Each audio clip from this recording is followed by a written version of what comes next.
So I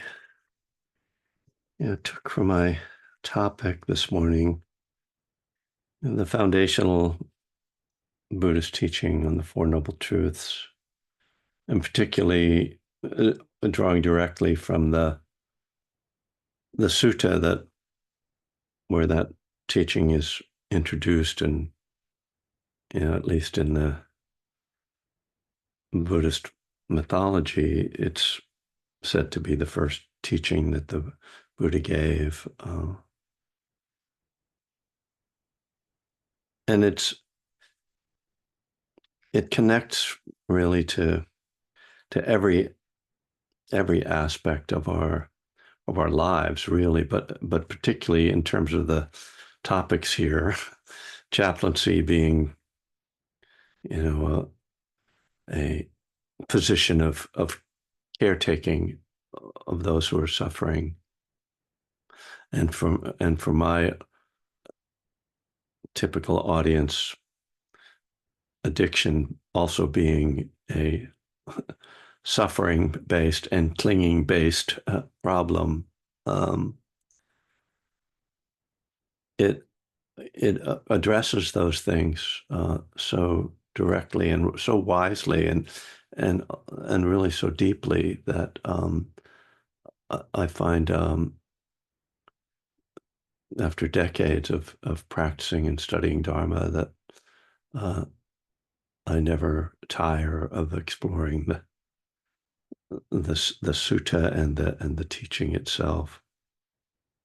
As I sometimes do when I am about to teach something, I went to the website last night to see what it was that I said I was going to teach today. And I knew what the general topic was, but just to read, and I used the Pali term, the Dhammacakkappavattana Sutta, which is a Pali term that I've practiced being able to say, because I love saying the Dhammacakkappavattana Sutta. So if you get a kick out of saying odd Pali terms, it's a good one, and it's translated as setting the wheel of Dharma in motion. And so this idea of a wheel, we know, is a very popular and very common one in the Buddhist world and Buddhist iconography. But it actually, the reason it shows up, apparently, from some of the teachings I've heard, so I'm not an expert on these things, but I try to listen to experts and learn from them. Apparently, the idea of a wheel was considered, it was a symbol for power in the time of the Buddha. And so one of the terms you see in the suttas is a wheel-turning monarch, which is like a king of the world, kind of, king or queen of the world. And so it's interesting that because when we setting in motion the wheel of Dharma is implying that there's something very powerful about this.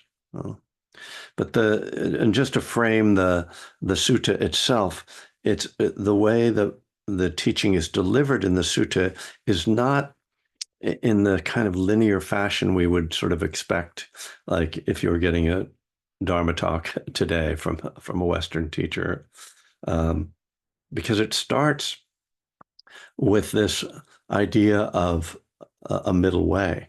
Before saying anything else, the Buddha says there is this middle way. And first of all, just from a recovery and addiction perspective, this is a critical idea, not to go to extremes of pleasure seeking or self-mortification, as the Buddha says, self-harm. And in the recovery world, just this simple idea of, just live a more ordinary life, not to go to extremes, not to,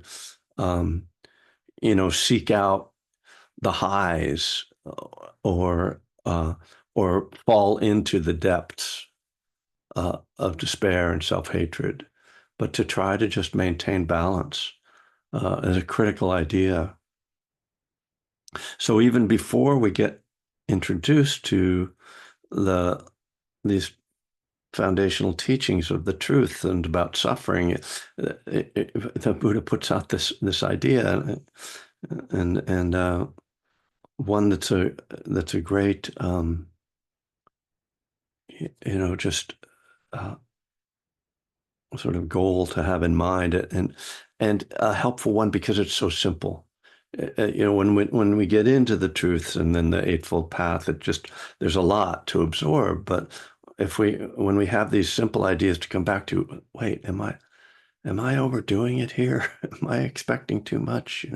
I mean, we see this in the Buddhist world, uh, if I need to go on longer and more retreats, I need to meditate more because that's going to fix me. I mean, so just to say that I see that even these addictive impulses showing up in apparently wholesome settings, where people are striving for samadhi, and these experiences of pleasure and you know uh, really highs that people can get from retreats. Um, and so this idea of balance is such a critical one.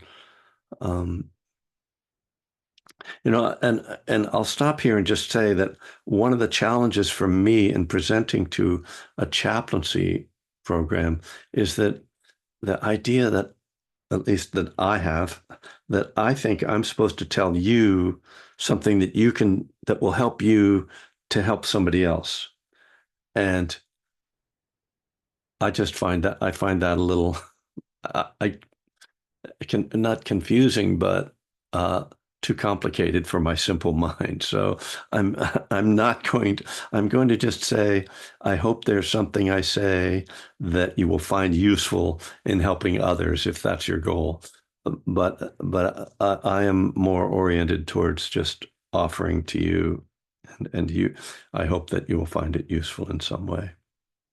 So just to continue with the sutta, the next thing the Buddha does is he actually, before we get to the Four Truths, he goes through the Eightfold Path, which is the fourth truth. So again, it's not sort of linear in the way that, well, I'm going to give you this teaching about the Four Noble Truths, and then it's all going to build from there.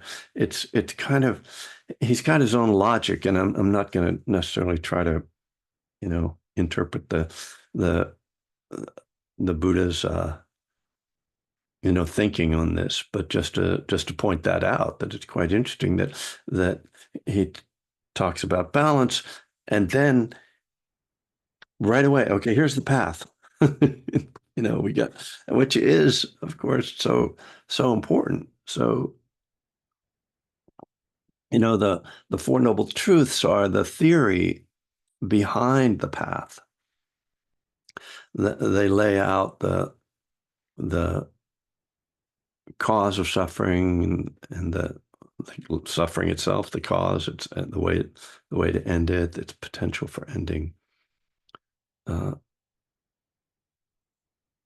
But there we are in this sort of not necessarily linear path. But so when we get to the Four Truths, here's where connection to addiction and recovery becomes particularly clear and particularly useful.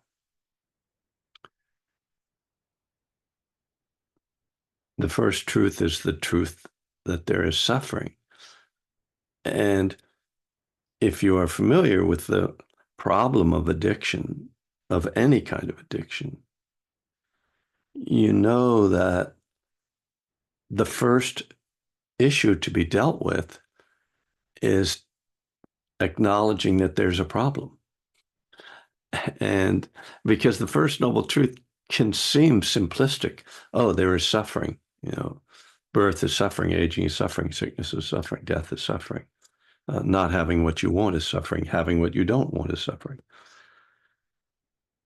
But when we understand that, understand is a key word here, because the Buddha says the thing that we should do, the way we should respond to this truth is that we should understand it. And that sort of can have, I think, layers of meaning. I think it can mean, yes, I intellectually understand it, but it also means that we feel it. We are present for our own suffering. And this applies to everyone, right? The Four Noble Truths are not a teaching for addicts, and yet they fit perfectly with the problem of addiction. Nonetheless, we see that this key point is that before there can be any solution, we must understand the problem.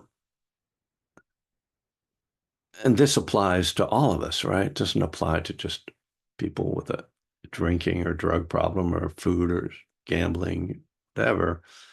It's the Buddha is speaking to the world.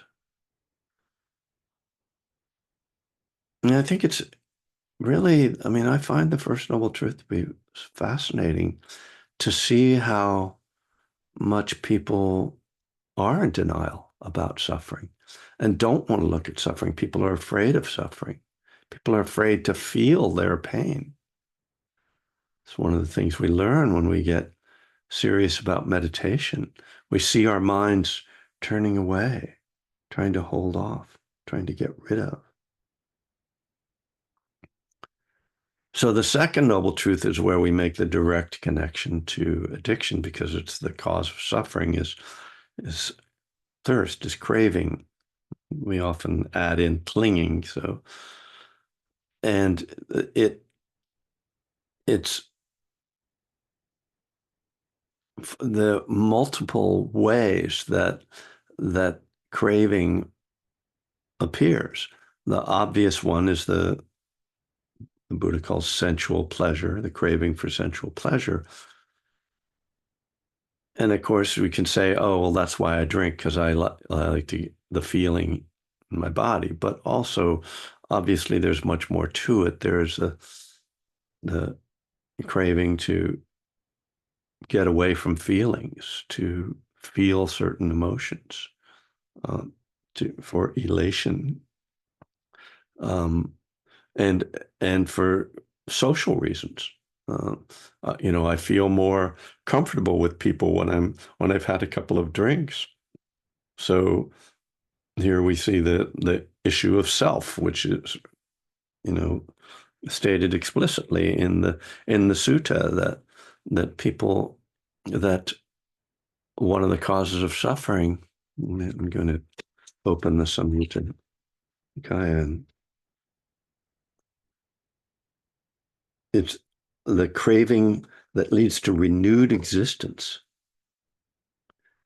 So this is talking about, I mean, we can see it, okay, in probably literal terms, rebirth is implied here, but really what we're talking about is the inflation of the ego. And so that attachment to how I look, how I'm perceived in the world, how I think about myself, what I believe about myself.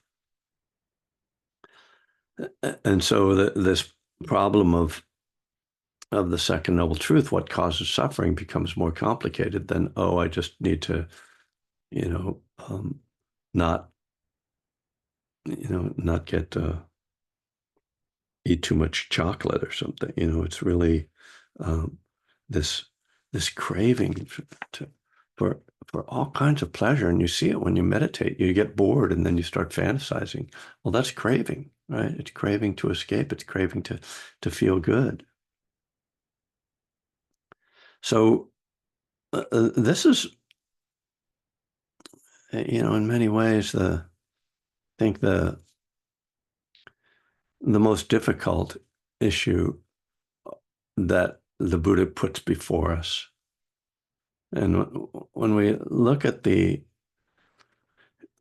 at dependent origination, which is sometimes characterized as the sort of detailed description of the Four Noble Truths, the critical point, and so dependent origination also is ultimately about how suffering happens. And the critical point in that process is between the experience of pleasant, unpleasant, or neutral, and the craving that arises from that. So if we want to let go of craving, we need to be able to see the pleasant and unpleasant experiences and not do anything with them. and because because doing something with them is so deeply conditioned, this is probably the greatest challenge for any practitioner, especially for addicts. How can I enjoy something without becoming attached to it? You know? And for an alcoholic, the answer is with alcohol, I can't, you know, but then, in our lives, we can't shut off all, sense pleasure or displeasure. And so that this tendency to fall from, oh, that's pleasant, to I want more, or that's unpleasant, I need to get rid of it, has to be examined and explored. And this is, again, something that, certainly in my experience, can only truly be developed in a meditative context, because it requires a level of attention that we aren't ordinarily capable of attaining. This is one of the purposes of meditation, is to be able to distinguish the process by which we have experiences that get transformed into craving, and to interrupt that process. And so this is how we need to work with this second noble truth, the truth of the cause of suffering. The term that the Buddha says, the verb, there's a verb associated with each noble truth, is we need to abandon the cause of suffering. So that abandoning happens right in that moment between the experience of the pleasant and the craving that might arise. We simply abandon the craving, which is, easier said than done. Nonetheless, this is the process. And so the third truth says, okay, if you don't fall for that, if you don't fall into craving, if you're able to step out of this process or abandon craving, you will find that there's this great sense of freedom. And that's another critical moment in our practice, in our spiritual development, is seeing the reward for letting go. Because it's not enough for someone to say, if you'll just stop craving, you'll be a more spiritually evolved person, or you'll get enlightened, or you get and something sort of vague. Well, we need to experience it. This is, again, why it's so critical when we meditate to watch the process. And I don't mean watch it intellectually, but I mean to feel your way through this process, so that when you do let go, when you have a moment of letting go, and you feel that relief, because that's what's going to motivate you to let go. We need more than, the stick. This is the carrot of meditation. There's a real joy, there's a real pleasure that comes from just letting go of that wandering mind, that grasping mind, that fantasizing mind, that angry mind, and just, I'm just in my body, and it's pleasant, it's calm. So that motivates us then, and inspires us to let go. And so the Buddha says we need to realize this. And that this is the verb with the third noble truth. We need to realize it, because just like the first noble truth, we need to understand it. We need to be present for it and experience it. We need to be present for and experience this truth when it unfolds for us. And then the fourth noble truth then is the path. And the Eightfold Path, which is really another series of talks, we could say. But it's, integrated. It's, you know, directly connected into the Four Truths. One of the first direct connection between the Four Truths and the Eightfold Path is that the first factor of the Eightfold Path, right view, means understanding the Four Noble Truths. And the fourth noble truth is the Eightfold Path. So we see they're not separate. And it's quite interesting too to look at the relationship, the factors of the path that are involved in each of the four truths. So the first truth of suffering, we need to see the truth of suffering, we need to have mindfulness and we need to have right view. The second truth of the cause of suffering, again, we need to have mindfulness to see that. And we need to have right effort to abandon it. Right? That's the key factor of right effort, is abandoning the unwholesome.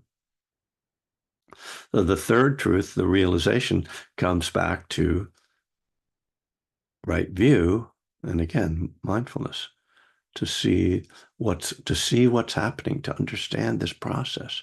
Oh, there's a process that's happening. There's a tendency. Well, let me finish this. The fourth truth again is right effort and mindfulness.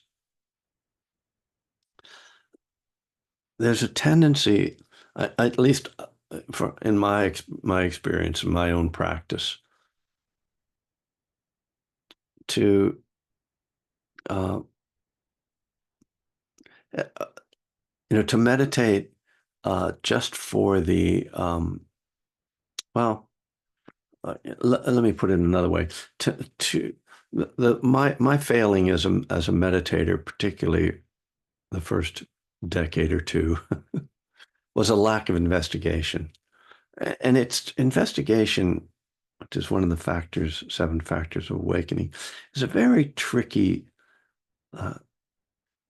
idea. Investigating our experience, in English, it sounds like something I'm going to do with my head. It sounds like I'm going to try to think about it or figure it out.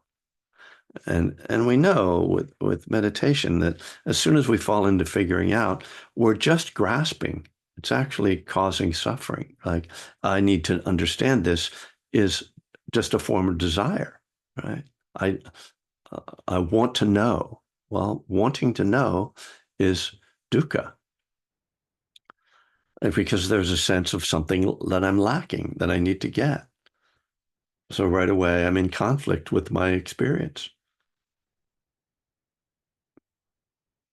But sitting back and just, okay, I mean, it's great, meditate, feel the breath, relax, feel peaceful, spread loving kindness, all very wholesome. But investigation is what takes our practice from something that I'll just put it in simplistic terms. It takes it from stress reduction towards spiritual transformation, towards insight. If you meditate, it's, largely very beneficial, and that, so it's a good thing to do as far as I'm concerned. But in order to see suffering arising, I need to pay attention to the moment by moment process that's happening, and not thinking about it, but seeing if I can intuitively put together the interlocking elements of experience. And it doesn't hurt that we have this great teacher who's laid out that process for us, that we can kind of go, oh, is that happening? Oh, oh, this feels pleasant right now. How did this pleasure arise? Oh, right, I was spacing out and I let it go. Oh, that's the Four Noble Truth. I see. There was grasping in my mind. Now I've relaxed. Well, seeing that over and over, particularly, is training us to respond, not just when we're meditating, but what we want to do, obviously, is take this wisdom, these insights into our lives and get them to recondition ourselves. So our ordinary conditioning is pleasant. I want, grasp, all right? Unpleasant. I want to get rid of, aversion. And thus ordinary behavior is to create suffering and live in this cycle, samsara, of creating suffering. And that's just, we don't do that intentionally. We don't do it consciously. It's how humans are conditioned, through evolution. And so what we're trying to do is recondition ourselves so that when there's pleasant, we are able to go, oh, pleasant. Let me be with the pleasant and not try to make anything of that. Unpleasant. That's okay. Let me just be with the unpleasant and not try to make anything of that. Let me not move into grasping. Let me not move into aversion. And we start that as a very conscious and intentional thing. But over time, it can become more of a natural response to things. And maybe, I suppose there's, an enlightened state in which that's how you respond to everything. I'm not there. But certainly after many years of working at this, I have a more nuanced response to pleasant and unpleasant and neutral. I've just for as an example, I've recently gone through a surgery and came out of the surgery, and it was knee surgery. So when I came out of the surgery, it was really interesting to see that my mind immediately went to the sensation and started breathing with the sensation and letting go of aversion. And it was very instinctive. It was like, because I was still on drugs, but it was like, oh, I feel that. I feel the sensation. It's okay. And there was this sense of balance for me with it. And so through this process, it's been now 6 weeks, I saw that like I've been trained to pay attention to sensation and to see that there's this tendency toward aversion. But if I don't go to aversion, that the unpleasant sensation isn't that bad, because it's very easy to immediately go, oh God, it's pain. I can't stand this. How can I get rid of it? But rather to just be able to stop and go, oh, it's sensation. And, I don't know if it's ironic, but interestingly, I spent a lot of years meditating cross-legged on retreats where I would have pain in my knees, in particularly in the left knee, which is the one I had surgery. And I'm hoping there's no connection with the fact that I needed that surgery. And my years of meditating, I don't believe there is. And doctors have told me that that's very unlikely. But in any case, it was like, oh, I know how to do this. And it's one of those strange things. Like the gift of my 40 years of meditating is that I can be okay with having knee surgery. But I mean, it's a huge gift. It's a huge gift, and it's very interesting then to see what happens over time, because I found that the first couple of weeks I was able to really work with this. It was challenging, it was interesting, but I felt engaged.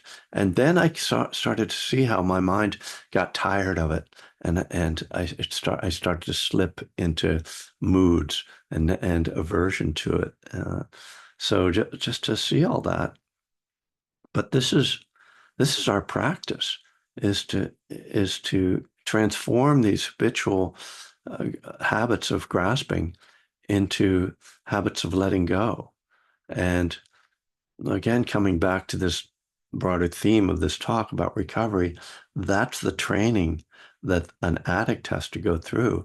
It's why people go to, 12-step meetings every day for years in order to recondition themselves and keep hearing a different message and keep orienting in a different way and responding differently to the pleasant or the unpleasant, until to recondition their habit patterns of engagement with the world to ultimately to overcoming suffering. So I hope these thoughts have been of some benefit, and that you can see some value of them in your own practice and perhaps in your chaplaincy as well. And with that, I'll open it up, see if there's any questions. So thank you. Or any comments, any corrections.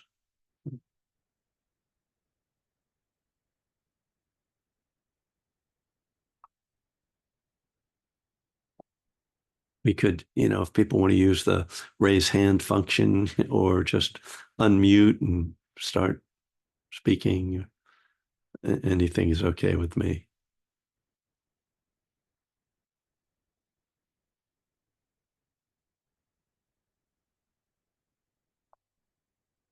Silence is also okay. I mean, we're professionals at being silent. So, Joyce, hello. Hi. Hi. I'm wondering about your comments when you were talking about the first truth of just acknowledging, of recognizing there is suffering. And what came to my mind is, oh yes, of course, the addiction is suffering, but also then just after that I said, or addiction is due to suffering. I mean, that people often Right. go into an addictive pattern because something is very painful that they're not wanting to look at. And I'm wondering about your thoughts about that. Well, that's exactly right. Thank you for pointing that out and bringing that up. Again, this is applicable to all of us, whether we're addicts or not, that our grasping is a response to suffering. That um, so yeah, typically, but yeah, going specifically to people who fall into addictive patterns, there are typically, to really generalize, two causes for that. One is the wish to have pleasure, and then the other is the wish to get rid of pain. And it's, I mean, these days, one of the big emphases in the treatment world is trauma. And of course, we see that as very, a theme that runs through a lot of spiritual and therapeutic communities these days. But it's very common, as you're suggesting, that people who fall into addictive patterns have already got a great deal of suffering, whether it's depression, anxiety, trauma, and so that doesn't exactly fall into the Four Noble Truth pattern. That is to say, again, as I think you're suggesting, if you've had trauma, been traumatized, it's not because you were grasping for something, it was because harm was done to you. And so there, the thing that you need to let go of. I would say it's not even that's not even a way to think about dealing with trauma, but rather, although definitely not my field of expertise, but that rather what's needed more often in that kind of suffering, whether, as I say, trauma, depression, anxiety, these are the top three that come to my mind. I'm sure there's others. Rather than abandoning, we need to be cultivating.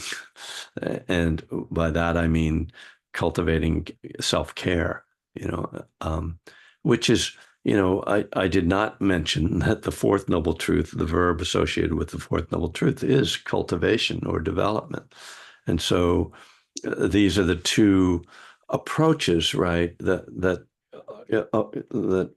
are part of right effort. There is the effort to abandon the unwholesome, and then there is the effort to cultivate the wholesome. And when one is sort of living uh, with suffering that's not through your actions, that's something that is genetic or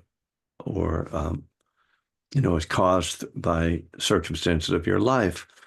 I think that cultivating the wholesome is the main antidote to that.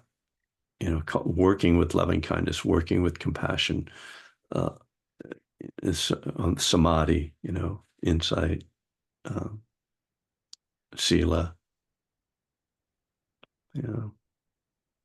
Thank you. Um, Victoria. Yeah. Hi. Hi. Thanks a lot, Kevin. I was wondering if you could go a little bit more into detail about the you mentioned investigation.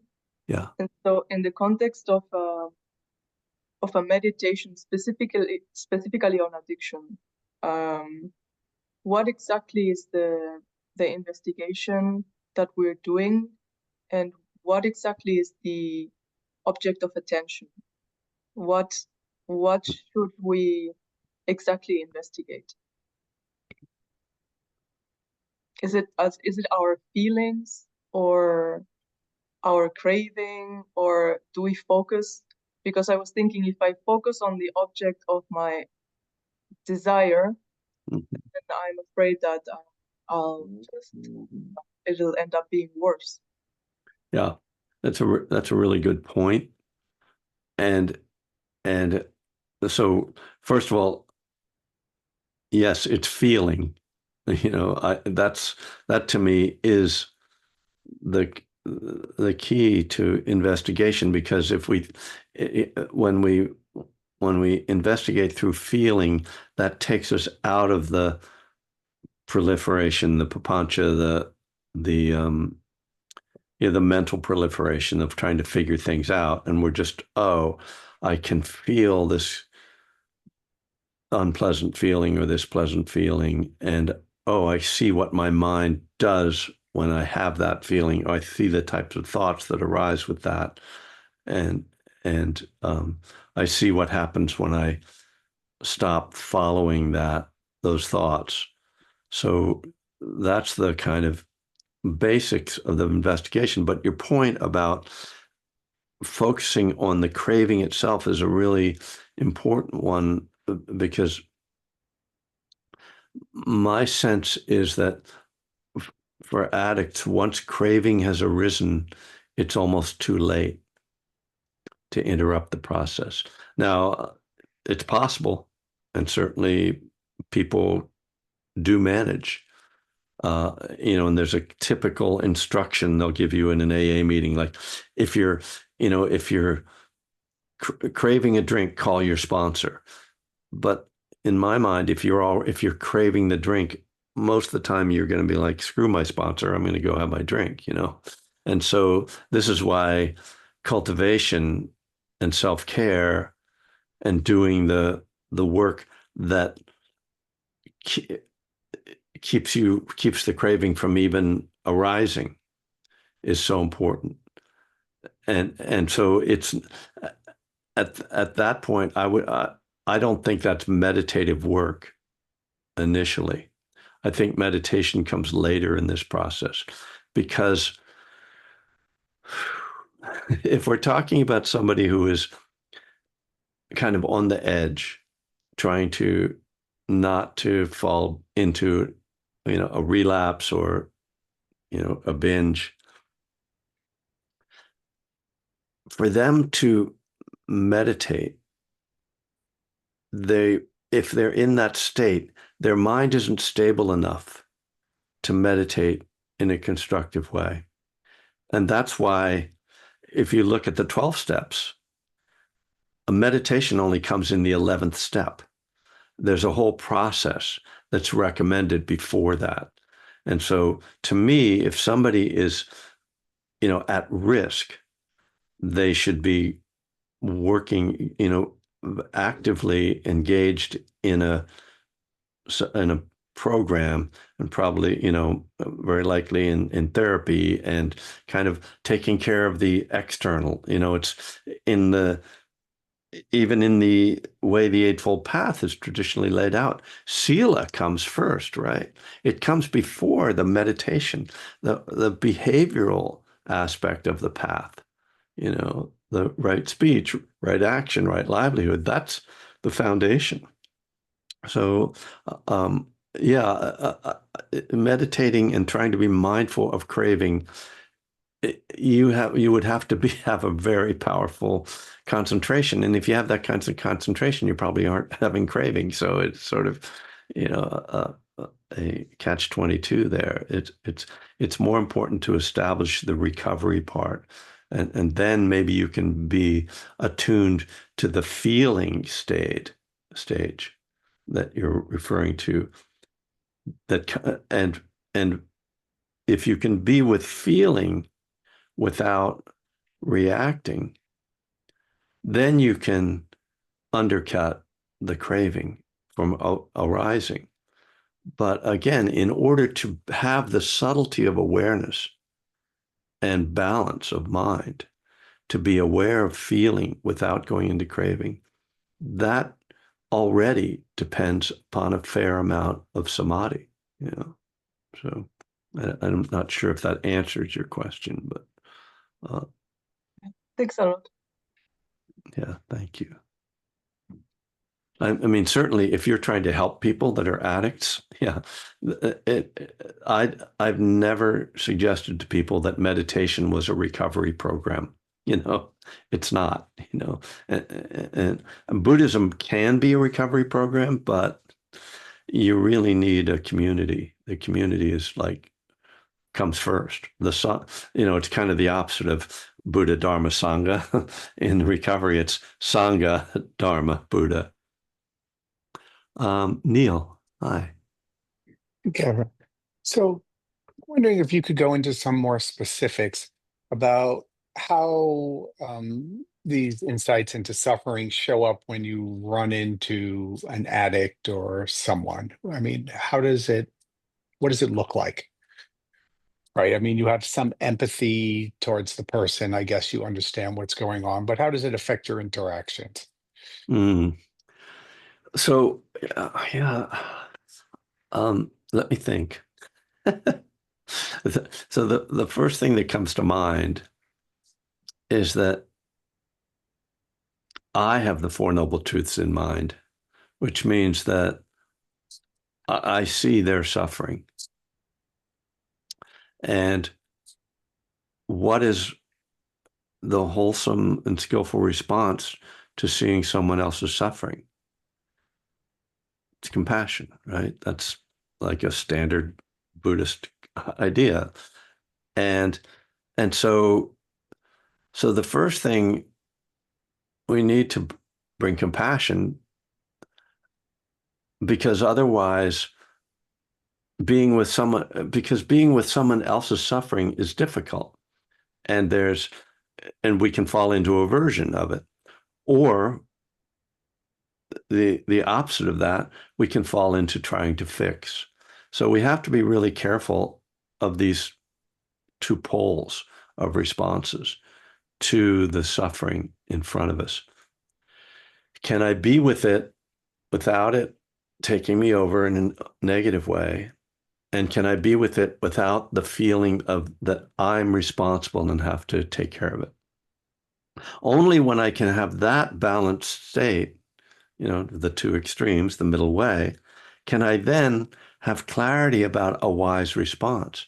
Because there are many different responses, and we can only sort of intuit the response if our own mind is clear. In one of the things you run into in 12-step programs is that people have just a checklist of rote responses. Oh, you need to do this, go to more meetings, call a sponsor, get a higher power, write an inventory, and those are, generically wholesome and helpful tools, but sometimes they're just the wrong thing for someone to hear.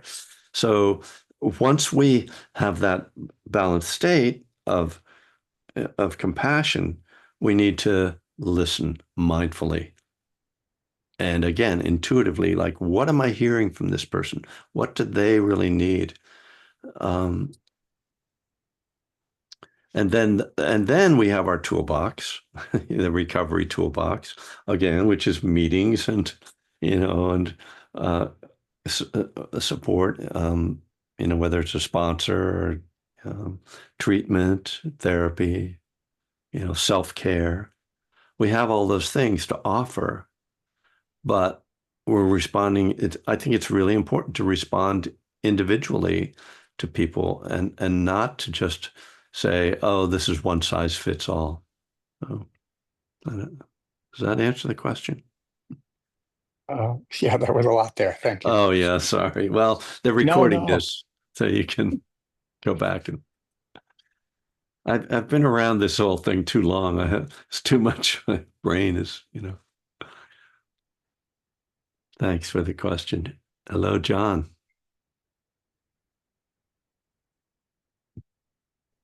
Yeah, as usual, I don't know whether I have a question, but not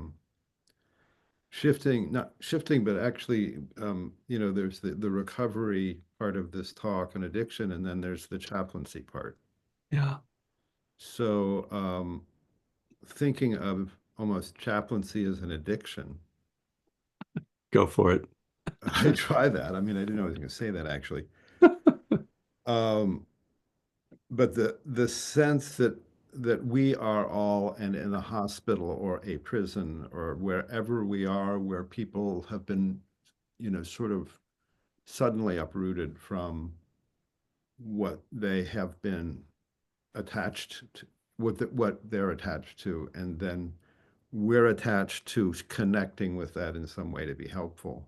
Yeah.